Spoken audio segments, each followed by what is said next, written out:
La pluie avait commencé 1 heure plus tôt. Douce, régulière, étrangement réconfortante.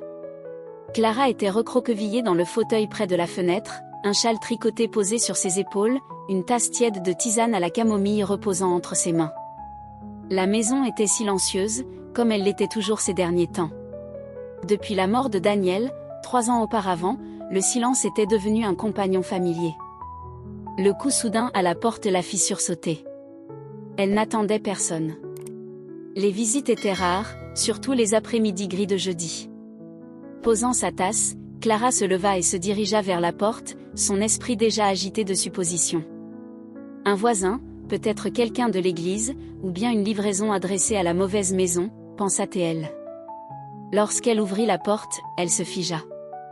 Il se tenait là, les cheveux parsemés de gris, de l'eau dégoulinant des épaules de son manteau, et quelque chose d'indéchiffrable dans le regard.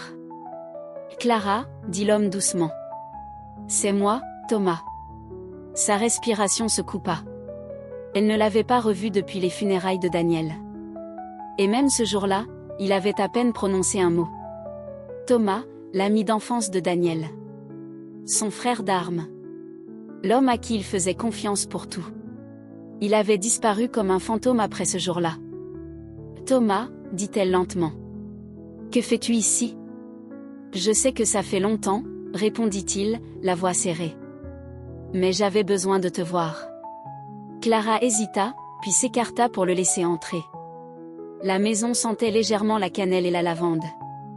Des photos d'elle et Daniel tapissaient les murs du couloir, petits échos d'une vie qu'elle avait autrefois. Thomas fit un pas lent à l'intérieur, jetant un regard autour de lui, comme s'il redécouvrait un lieu appartenant à une autre existence. « Je suis désolé de venir comme ça, » dit-il. « J'aurais dû venir plus tôt. Je n'y arrivais juste pas. » Clara acquiesça en silence et fit un geste vers le salon. Ils s'assirent l'un en face de l'autre, séparés par une petite table basse et des années de mots jamais prononcés. Elle étudia son visage, plus âgé qu'elle ne s'en souvenait. La mâchoire plus marquée, le regard un peu plus terne. Mais il y avait aussi autre chose. « J'ai pensé t'appeler tellement de fois », avoua Clara à voix basse. Mais après la mort de Daniel, tout s'est estompé. Thomas hocha lentement la tête. « Je sais. Je n'étais pas prêt à parler. Mais je suis ici maintenant parce que... » Il s'interrompit. Ses doigts suivaient nerveusement le bord du coussin du canapé. « Parce que, » demanda-t-elle, intriguée et légèrement inquiète. « J'ai fait une promesse à Daniel, » dit Thomas. « Une promesse personnelle, juste avant qu'il ne meure. Il m'a demandé de faire quelque chose pour toi. » La poitrine de Clara se serra. « Pourquoi ne m'en a-t-il rien dit ?»« Parce qu'il ne voulait pas que tu t'en inquiètes tant qu'il était encore là, » répondit Thomas. « Il m'a demandé d'attendre que le moment soit juste. » Ses doigts se crispèrent sur le bord de son châle. La pièce lui sembla soudain plus froide, le tic-tac de l'horloge plus fort. « Quel genre de promesse ?» Thomas ouvrit la bouche pour répondre, mais à ce moment précis, les lumières vacillèrent, puis s'éteignirent. La pièce plongea dans un silence étrange, seulement éclairé par la lumière grise filtrant à travers les vitres striées de pluie. Aucun d'eux ne bougea.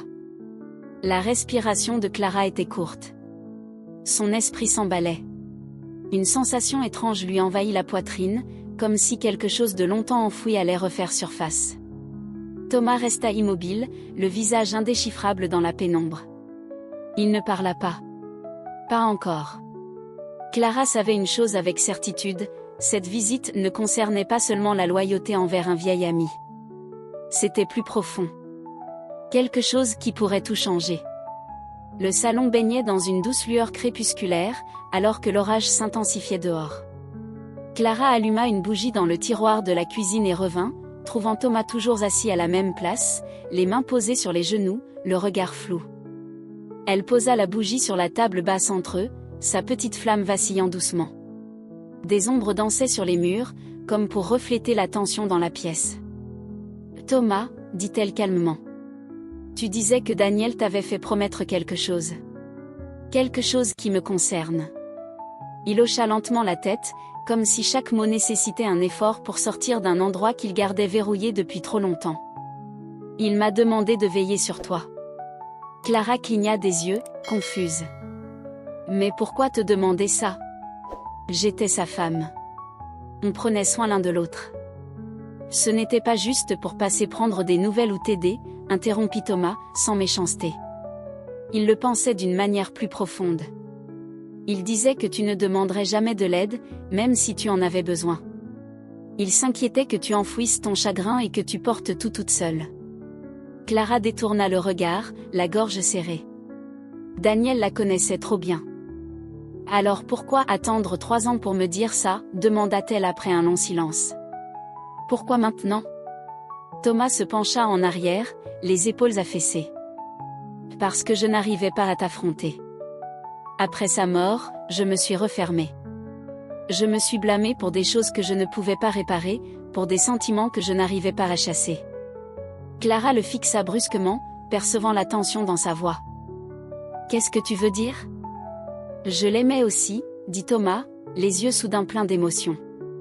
Pas seulement comme un ami. Il était mon frère dans tout ce qui compte. Le perdre a brisé quelque chose en moi, et je ne savais pas comment être près de la personne qu'il aimait le plus, quand moi-même, je pouvais à peine respirer. La pièce retomba dans le silence. Les seuls sons étaient la pluie qui frappait la vitre et le doux grésillement de la bougie. Je comprends le chagrin, dit enfin Clara. J'ai vécu dedans. Je le vis encore certains jours. Mais tu as dit qu'il y avait autre chose, quelque chose que Daniel ne m'a jamais dit. Thomas hésita. Ses doigts suivaient une petite fissure sur le bord de la table en bois, comme pour gagner du temps. Il m'a donné quelque chose, dit-il enfin. Il m'a dit de le garder jusqu'à ce que le moment soit venu. Le souffle de Clara se suspendit. Et quoi? Il plongea la main dans la poche intérieure de son manteau et en sortit une enveloppe jaunie, les coins usés, avec son prénom écrit dans l'écriture inimitable de Daniel. Clara la fixa. Son prénom, Clara, écrit si délicatement, comme si même l'encre avait voulu être douce avec elle. Elle prit l'enveloppe d'une main tremblante. Pourquoi ne me l'a-t-il pas donné lui-même? Thomas baissa les yeux. Il ne voulait pas t'inquiéter. Il a dit que ça ne compterait que s'il ne rentrait jamais à la maison. Clara garda la lettre sur ses genoux longtemps, incertaine d'avoir la force de l'ouvrir. C'était comme tenir un souffle de Daniel, un dernier murmure d'un homme déjà silencieux. Je ne sais pas si je peux lire ça maintenant, murmura-t-elle. Ce n'est pas grave, répondit Thomas doucement. Prends ton temps. Elle acquiesça, mais la lettre resta lourde dans son giron, le poids des mots non dits pressant contre sa poitrine. Dehors, le tonnerre grondait au loin. À l'intérieur, Clara serrait l'enveloppe contre elle, incertaine de ce qu'elle contenait, mais certaine que, dès qu'elle la lirait, rien ne serait plus jamais comme avant. La lettre resta sur la table de nuit de Clara pendant 3 jours. Elle ne l'avait pas ouverte. Pas encore. Elle l'avait prise plus d'une fois, la tournant dans ses mains, passant le bout des doigts le long de ses bords pliés. Elle l'avait même tenue contre son cœur, allongée dans son lit la nuit, tentant de rassembler le courage de lire les derniers mots que son mari lui avait laissés. Ce ne fut que le 4e matin, lorsque le ciel était clair et que le chant des oiseaux était revenu, qu'elle l'ouvrit enfin. Enveloppée dans sa robe de chambre, Clara s'assit près de la fenêtre, la lettre sur les genoux. Le soleil effleurait doucement l'enveloppe, presque comme pour bénir ce moment. Ses mains tremblaient alors qu'elle glissait son doigt sous le seau et retirait délicatement une seule feuille de papier. Pliée avec soin, l'écriture la frappa immédiatement. L'écriture nette et assurée de Daniel lui coupa le souffle. Ma Clara, si tu lis ceci, c'est que je ne suis pas rentrée à la maison. Je détestais l'idée de te quitter de cette manière. Tu as toujours été la partie la plus forte de moi, celle qui tenait notre petit monde debout, même quand la vie devenait difficile. Mais je dois encore te demander une chose. Il faut que tu saches quelque chose. J'aurais dû te le dire depuis longtemps. Les doigts de Clara se crispèrent sur la page. Daniel poursuivait en révélant une partie de son passé qu'elle n'avait jamais connue. Avant de rencontrer Clara, avant même que leurs chemins ne se croisent, il avait été en poste à l'étranger. Et, durant une période brève et compliquée de sa vie, il avait eu une relation. Cela n'avait pas duré. Mais, des années plus tard, la femme avait repris contact. Elle avait un enfant, un garçon. Et ce garçon était le sien. Je ne savais pas comment te le dire, écrivait-il.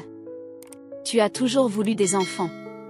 Et quand cela n'est pas arrivé pour nous, j'ai vu la douleur que cela t'a causée. Je ne voulais pas approfondir cette blessure. Mais j'ai soutenu Léo discrètement. Pas parce que je voulais te le cacher. Parce que je ne savais pas comment te demander d'accepter quelque chose, que moi-même, je ne comprenais pas à l'époque. Clara fixa le nom. Léo. Sa vision se brouilla de larmes. Il a grandi maintenant. C'est presque un homme. J'ai gardé mes distances, mais je l'ai toujours observé de loin. Je ne suis plus là. Et si tu te sens prête? Peut-être pourrais-tu le rencontrer. Il mérite de te connaître. Et tu mérites de connaître cette partie de moi aussi. Daniel conclut la lettre avec ce qui ressemblait à une dernière étreinte. Des mots d'amour, de gratitude, de profonds regrets. Clara resta en silence pendant longtemps après avoir terminé. Tant de choses avaient changé en quelques jours. D'abord la visite soudaine de Thomas, puis cette lettre. Et maintenant, la vérité, son mari, son Daniel, avait un fils, quelque part, menant sa propre vie, sans savoir qu'une femme, qui aurait pu faire partie de sa famille, était assise dans leur maison silencieuse, bouleversée. Elle ne savait pas quoi ressentir. Trahie? Non, pas vraiment. Brisée, oui. Mais plus que tout, elle se sentait vide, comme si une partie de Daniel avait vécu juste hors de sa portée pendant toutes ces années. Lorsque la sonnette retentit plus tard dans l'après-midi, Clara savait déjà qui c'était. Thomas se tenait là, comme s'il avait attendu sa décision. « Je l'ai lu », dit-elle doucement. Il hocha la tête avec gravité. « Alors je crois que le moment est venu. » Clara ne répondit pas. Elle fit un pas en arrière pour le laisser entrer. Alors que la porte se refermait derrière lui, elle murmura. « Parle-moi de Léo. » Le café était calme, niché sous une rangée d'érables, avec une musique douce en fond. Clara était assise à une table près de la fenêtre, les paumes à plat sur ses genoux. Elle s'était habillée simplement, ses nerfs déjà à vif, inutile de se soucier de son apparence. Thomas était assis en face d'elle, sirotant un verre d'eau, jetant de temps à autre un regard vers l'entrée. Il n'avait pas dit grand-chose pendant le trajet. Elle n'avait posé qu'une seule question. « Il est comment ?» Thomas avait esquissé un léger sourire. « Gentil. Calme. » Il a les yeux de Daniel. La porte s'ouvrit et Clara leva instinctivement les yeux. Un jeune homme grand entra, balayant la pièce du regard jusqu'à ce que ses yeux rencontrent les siens. Il s'approcha lentement de leur table, incertain. Une légère hésitation dans sa démarche. « Clara ?» demanda-t-il doucement. Elle se leva, le cœur battant à tout rompre. « Léo ?» Il acquiesça. Pendant une seconde, ni l'un ni l'autre ne sut quoi faire. Puis, instinctivement, elle tendit la main et la posa délicatement sur la sienne. Ils s'assirent ensemble. Léo avait les yeux bruns chauds. Tellement semblables à ceux de Daniel que cela faillit la briser. Il portait une chemise bleue simple, les manches retroussées. Ses cheveux étaient légèrement en bataille, sans que cela semble volontaire. Il ne ressemblait pas à un inconnu. Il ressemblait à un souvenir qu'elle n'avait jamais eu. « Je n'étais pas sûre que tu veuilles me rencontrer, » dit-il. Clara secoua la tête, la voix serrée. « Ce n'est pas que je ne voulais pas. Je ne savais même pas que tu existais. » Léo esquissa un petit sourire, presque coupable. « Moi non plus. Pas avant mes 12 ans. Ma mère m'a tout raconté quand elle est tombée malade. Daniel m'a contacté après ça. Nous avons échangé des lettres. Il envoyait des cadeaux pour mes anniversaires, m'aidait pour l'école, mais il gardait toujours ses distances. Il ne m'a rien dit, murmura Clara, les mains légèrement refermées. Nous avons été mariés presque 20 ans, et il t'a caché. Je crois qu'il essayait de te protéger, répondit doucement Léo. Peut-être nous protéger tous les deux. Je ne sais pas, mais il parlait souvent de toi, dit-il. Il disait que tu étais la lumière de sa vie. Des larmes montèrent aux yeux de Clara. Elle baissa les yeux, puis les releva, comme pour s'observer elle-même. Je ne sais pas ce que tout ça signifie pour nous, dit-elle. Je ne sais pas ce que je suis censée ressentir. Mais je veux te connaître, si tu me le permets. Le regard de Léo s'adoucit. J'aimerais ça. Pendant l'heure qui suivit, ils parlèrent avec précaution, en toute franchise, lentement. Il lui parla de son travail dans un studio de photographie locale, de sa passion pour la randonnée, et de cette sensation persistante de ne jamais vraiment appartenir à un endroit. Clara écoutait, absorbant chaque détail, son esprit dessinant l'image d'un jeune homme qui avait grandi sans père, mais jamais sans amour silencieux. Elle lui parla de Daniel. Du vrai Daniel. De la façon dont il brûlait les toasts chaque dimanche matin, comment il fredonnait en peignant les murs, et comment il dansait terriblement, mais toujours avec le cœur. Ils rirent. Ce n'était pas facile, mais ce n'était pas forcé non plus. Quand ils se levèrent pour partir, Léo s'arrêta. « Est-ce que je pourrais revenir te voir un jour ?» Clara sourit, faible mais sincère. « J'aimerais beaucoup. » En sortant, Thomas marchait derrière eux, silencieux et attentif. Plus tard ce soir-là, de retour chez elle, Clara se tenait dans sa cuisine. Regardant la chaise vide où Daniel s'asseyait autrefois, elle murmura. « Tu m'as donné un fils. » Derrière elle, la voix de Thomas rompit le silence. « Tu as été courageuse, aujourd'hui. » Elle se tourna vers lui. « Merci de me l'avoir amené. » Mais dans les yeux de Thomas, elle vit autre chose. Quelque chose qui attendait d'être dit. Et, d'une façon ou d'une autre, elle sut que ce n'était pas la dernière vérité qu'il portait. La pluie revint la nuit suivante, plus forte encore, tambourinant doucement sur le toit, comme un vieux rythme que Clara n'avait pas entendu depuis des années. Elle se tenait près de l'évier, séchant la dernière assiette. Ses pensées s'entremêlaient à tout ce qui s'était déroulé cette semaine, la visite de Thomas, la lettre de Daniel, le sourire chaleureux de Léo. Et pourtant, quelque chose restait en suspens. Un poids flottant, comme si une vérité non dite glissait d'une pièce à l'autre. Elle venait juste d'éteindre la lumière de la cuisine quand elle entendit frapper à la porte arrière. Pas la porte d'entrée, celle qu'utilisaient les visiteurs, mais l'ancienne porte en bois qui donnait sur le jardin, celle que Daniel empruntait après ses promenades nocturnes. Clara s'immobilisa. Ses doigts restèrent suspendus au-dessus de l'interrupteur. Elle n'eut pas besoin de regarder pour savoir que c'était Thomas. Elle ouvrit la porte lentement. Il se tenait sous la pluie, trempé, sa veste collée à lui, les cheveux plaqués sur son front, ses yeux plus sombres encore que les nuages derrière lui. « Thomas, » dit-elle, inquiète. « Tu es trempé. »« Je suis désolée, » dit-il, haletant. Mais je ne pouvais pas attendre plus longtemps. Elle s'écarta. « Entre, laisse-moi te chercher une serviette. »« Non, » dit-il, la voix sèche, mais pas en colère, juste pressé. « Il faut que je dise ça maintenant, avant de perdre courage. » Clara se figea, le cœur commençant à battre plus fort. « Qu'est-ce qu'il y a ?» Il s'avança dans la lumière, les yeux fixés sur elle. « Je porte ça en moi depuis si longtemps, Clara. Bien plus longtemps que je ne le devrais. » Ses mains se crispèrent le long de ses cuisses. « Porteur quoi ?»« J'étais amoureux de toi, » dit-il. Les mots la frappèrent comme une vague. Thomas baissa la tête, la pluie dégoulinant de son menton. Pas de manière égoïste, ni irréfléchie. Jamais pendant que Daniel était vivant. Je n'aurais jamais agi. Mais c'était là, quand même. Je t'aimais en silence, à distance. J'aimais aussi Daniel. Il était mon frère, dans tous les sens du terme. Mais toi... Sa voix se brisa. Tu étais la lumière. Tu étais la chaleur dans chaque pièce. Clara le regarda, stupéfaite, la poitrine serrée par cent émotions. J'ai essayé d'oublier, poursuivit-il. Je l'ai enterré quand vous vous êtes mariés.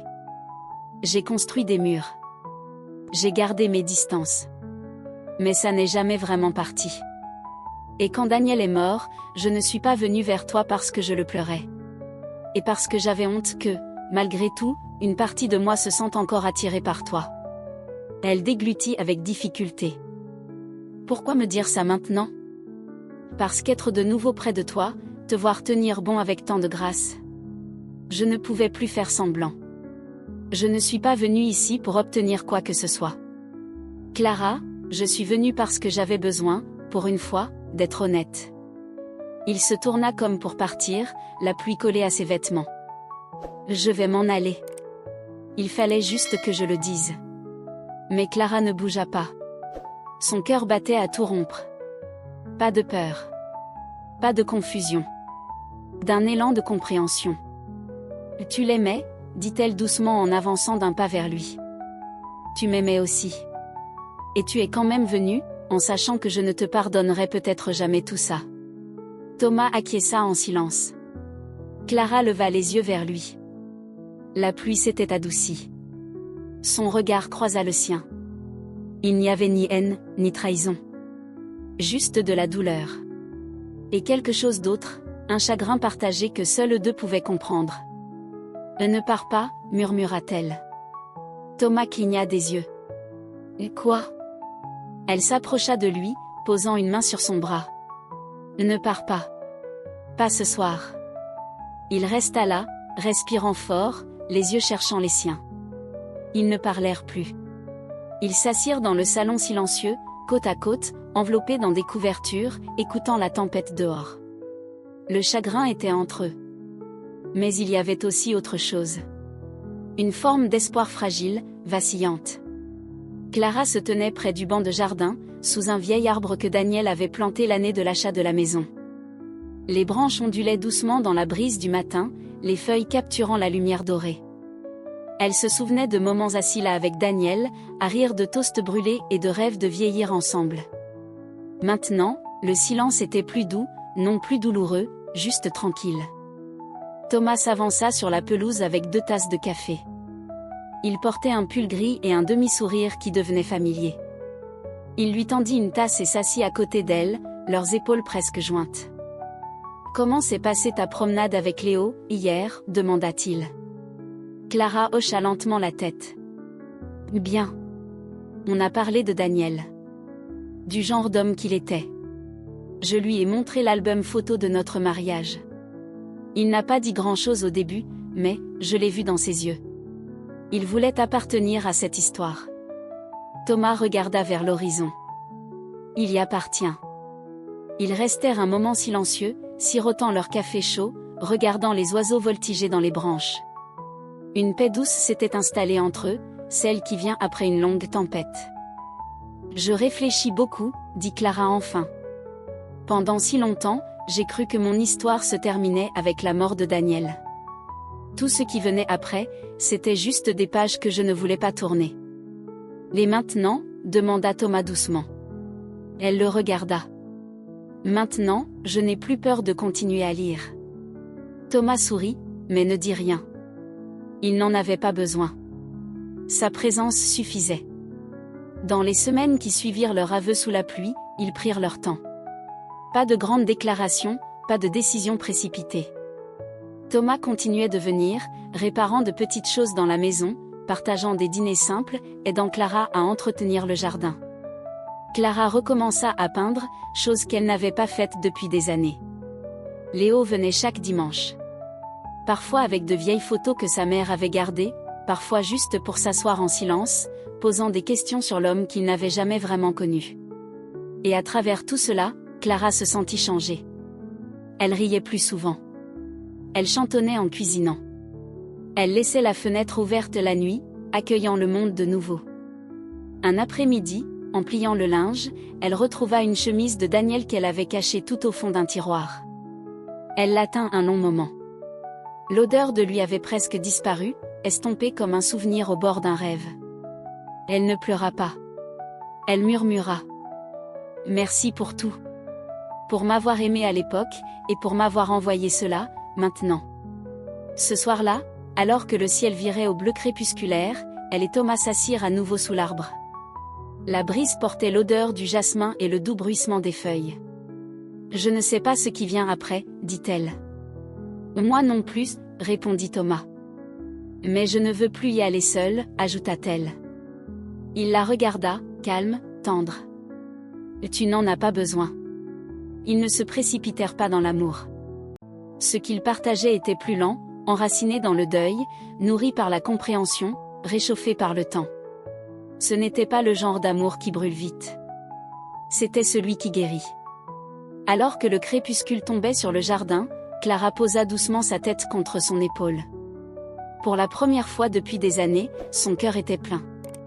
Pas comme avant, mais d'une façon nouvelle, inattendue. Le chapitre de Daniel était terminé. Mais son histoire, à elle, continuait de s'écrire. Un jour, un pas, une porte ouverte à la fois.